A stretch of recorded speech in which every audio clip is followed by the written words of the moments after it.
শাহরুখ খান, যাকে ভালোবেসে সবাই বলিউডের বাদশা বলে ডাকে, আসুন জেনে নেই তার সম্পর্কে ছোট করে জীবনী। বলিউডের বাদশা শাহরুখ খান জন্ম নেন ১৯৬৫ সালের ২ নভেম্বর ভারতের দিল্লিতে। তার বাবার নাম ছিল মীর তাজ মোহাম্মদ খান এবং মায়ের নাম লতিফ ফাতিমা। ছোট থেকেই তিনি ছিলেন মেধাবী ও প্রাণবন্ত।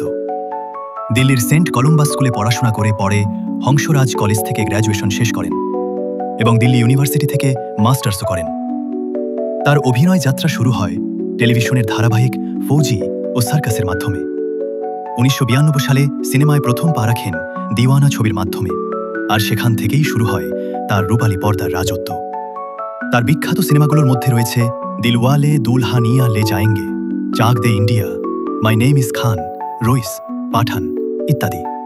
শাহরুখ এখন মুম্বাইয়ের ম্যান্নাথ নামক বিলাসবহুল বাড়িতে থাকেন। তার স্ত্রীর নাম গৌরী খান এবং তাদের ৩ সন্তান আরিয়ান, সুহানা ও আব্রাম।